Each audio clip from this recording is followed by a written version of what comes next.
अस्सलाम वालेकुम साथियों आज हम बात करते हैं LI02 के इस एपिसोड में एक सच्ची घटना के बारे में।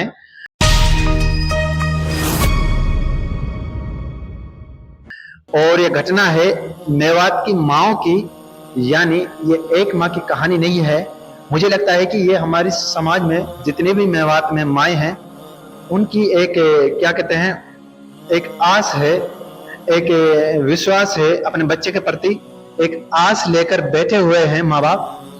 तो दरअसल सबसे पहले मैं बता दूं, मेरा नाम राहुल आस है और मैं एक निजी विद्यालय में यानी प्राइवेट स्कूल में काम करता हूं। नॉर्मल स्कूल है, 10वीं तक उसमें काम करता हूं, बच्चों को पढ़ाता हूं।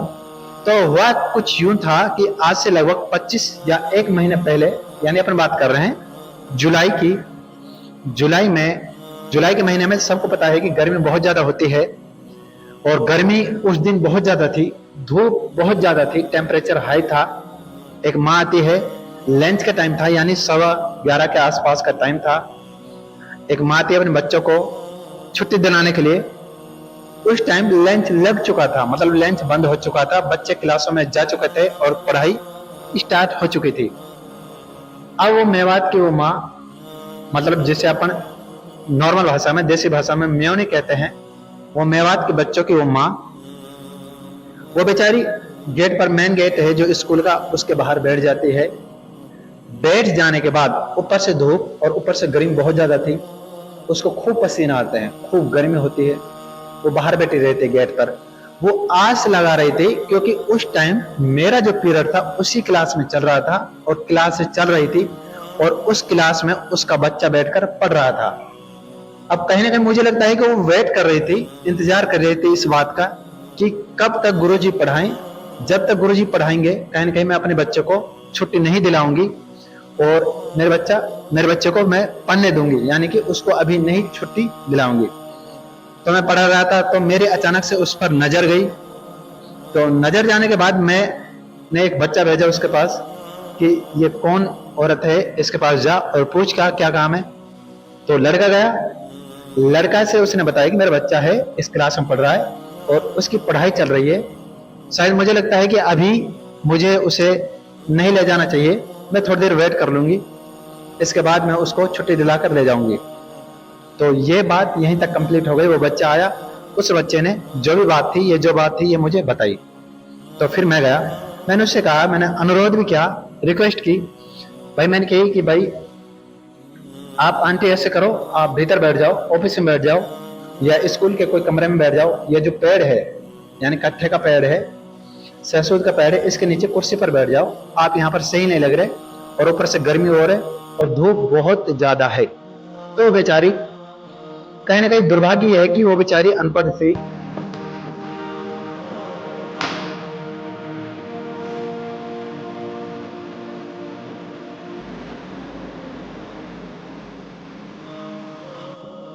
और अनपढ़ होने की वजह से मुझे लगता है कि कहीं ना कहीं वो शर्म के कारण स्कूल में अंदर नहीं आई और उसने लगभग 35-40 मिनट का एक पीरियड होता है और जब ही लंच लगी थी, अपने बच्चे का लगातार धूप में बैठकर, यानी दीवार के पास बैठकर, हल्की सी छाई भी थी लेकिन गर्मी बहुत ज्यादा थी, तो वहां पर बैठकर उसने लगभग 35 या 30 मिनट इंतजार किया अपने बच्चे का। जब पीरियड खत्म हो गया, यानी मेरा पीरियड हो गया, उसके बाद उसने अपने बच्चे को छुट्टी दिलाई। तो अब कहीं ना कहीं वो, शायद मुझे लगता है कि छाया में या भीतर आने में इसलिए शर्मा रही थी कि क्या पता अनपढ़ है या ये सोच रही हो कि यहाँ पर बच्चे पढ़ रहे हैं, डिस्टर्ब हो जाएंगे मेरे वजह से। बहरहाल कुछ भी लगा लो, लेकिन उसकी समझदारी इतनी ऊपर थी, इतना हाई लेवल था समझदारी का कि उसने सोचा कि कहीं ना कहीं मैं अंदर जाऊंगी या मैं ग्राउंड में बैठूंगी कहीं पर। क्लास है पेड़ के नीचे भी लग रही है और मेरी क्लास ग्राउंड में ही थी पेड़ के नीचे, तो बच्चे कहीं ना कहीं डिस्टर्ब होंगे, मेरा बच्चे का भी ध्यान भटकेगा या मेरा बच्चे का मन में यह भी आएगा कि मैं छुट्टी लेकर चला जाऊं। तो यह शायद कहीं ना कहीं उसकी समझदारी थी और इसी के कारण उसने आधे घंटे बैठकर धूप में ही वेट किया। हालांकि उसको बहुत सारे पसीने आए थे, गर्मी बहुत ज्यादा थी, मैंने खूब रिक्वेस्ट की लेकिन वो अंदर नहीं आई। बस कहीं ना कहीं कमी यह थी कि वो बेचारी अनपढ़ थी।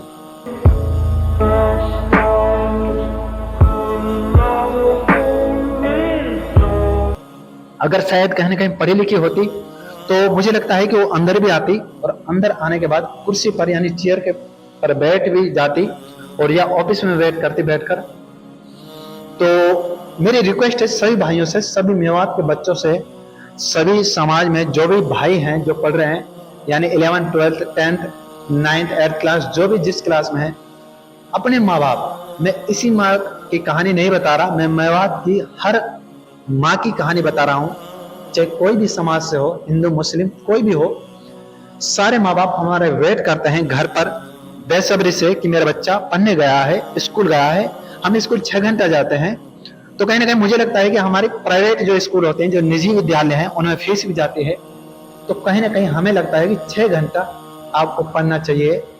मेरे बच्चों से रिक्वेस्ट है भाई, तमाम से बिल्कुल हाथ जोड़ कर रिक्वेस्ट है कि अपने जो पैसा आ रहा, बहुत मेहनत कहा, हमारी माँ सारे दिन मेहनत करा, खेती बाड़ी, कपड़ा धोना, टिफिन पैक करना, रोटी बनाना दोनों टाइम। गर्मी में तुम्हें पता है कि चूल्हे के पास 1 मिनट नहीं रुका जाता, लेकिन दोनों टाइम खाना बनाना, नहवाना धोवाना, तैयार करना, ड्रेस धोनी, मतलब सारा काम, भैंसों का काम, सानी करनी, न्यार काटना, न्यार डालना, कूटना, कपड़े धोने, ऊपर से बच्चों का मेंटेन करना, मतलब घर में बहुत सारा काम होता है। वो सारे काम करने के बावजूद उसके आस होते है पूरे दिन कि मेरा बच्चा पढ़ने गया है, शायद कुछ ना कुछ पढ़कर जरूर आएगा। तो रिक्वेस्ट है 6 घंटे अपने स्कूल में आते हैं, 6 घंटे अच्छी तरह जो भी चीज मास्टर मैम जो भी पढ़ा रहे हैं अच्छी तरह समझे।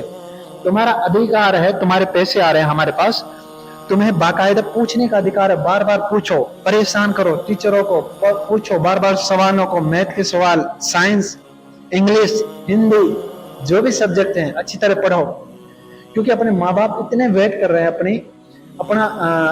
अपने घर पर वो इंतजार करते हैं, एक आस लगाए हुए बैठे हैं कि मेरा बच्चा पढ़ने गया है और अच्छी तालीम, अच्छी एजुकेशन हासिल कर कर एक अच्छा इंसान बनेगा। मैं ये नहीं कह रहा कि आप नौकरी लगोगे, जरूरी नहीं, नौकरी मिले या नहीं मिले तो किस्मत की बात है, लेकिन ये जरूर है आप पढ़ लिख कर अच्छा इंसान बन सकते हो। तो ये मेवात की मुझे लगता है कि सभी माओ की कहानी है।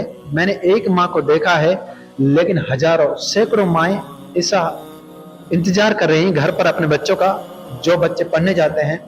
और तुम्हें सबको पढ़ना चाहिए, पढ़ना भाई जरूरी है। आज के टाइम एजुकेशन मोस्ट इंपोर्टेंट है। अगर एजुकेशन नहीं है तो कहीं ना कहीं हम इधर उधर ही भीड़ बनकर रह जाएंगे और भटकते फिरेंगे। वही बेलदारी, सच बात बताऊं ईमानदारी से, आगे आने वाले टाइम में शायद कहीं ना कहीं बेलदारी भी ना मिल सके, इतना बुरे हालात आने वाले हैं। एआई का जमाना है, सब कुछ इंटरनेट के द्वारा, सोशल मीडिया के द्वारा यानी ऑनलाइन होने वाला है। आर्टिफिशियल इंटेलिजेंस के द्वारा सारा काम मशीनों के द्वारा होने जा रहा है आने वाले टाइम में, फ्यूचर में। तो मेरी रिक्वेस्ट है मेवात के सभी भाइयों से, मेवात के बहन भाइयों से रिक्वेस्ट है कि अच्छी तरह पढ़ें, मेहनत से पढ़ें, घर पर जाकर सेल्फ स्टडी करें। सर ने जो पढ़ाया है, कोई भी मास्टर हो, कोई भी मैम हो, जिसने जो सब्जेक्ट पढ़ाई है उसे घर जाकर पढ़ें, अच्छी तरह रिवीजन करें, फिर जो डाउट है उनको अगले दिन आकर मतलब सोल्व करें, डाउट को क्लियर करें स्कूल में आकर, क्योंकि तुम्हारा अधिकार है भाई। तुम्हारी फीस आ रही है और जो तुम्हारी फीस स्कूल में आ रही है वो हमारे पास आ रही है, चाहे हमारे पास 5,000 रुपए 10,000 रुपए जो भी आ रहे हैं वो तुम्हारे ही पैसे हैं। तो आपको मेरी रिक्वेस्ट है सभी भाइयों से अच्छी तरह पढ़ें। शुक्रिया, धन्यवाद। ये एक LI02 का पहला एपिसोड था मेवात के ऊपर, मेवात की माओं के ऊपर, जो हमारा इंतजार कर रही है बेसब्री से। आने वाले टाइम में मैं ऐसे ही एपिसोड लेकर आऊंगा। मेरी रिक्वेस्ट है सभी भाइयों से, मेवात से, कि चैनल को लाइक शेयर सब्सक्राइब जरूर करें। मैं आपके लिए ऐसी ही एजुकेशन वीडियो जरूर लेकर आऊंगा। शुक्रिया, धन्यवाद। मिलते हैं अगली वीडियो में। मैं राहुल आस और आप देख रहे हैं LI02। शुक्रिया।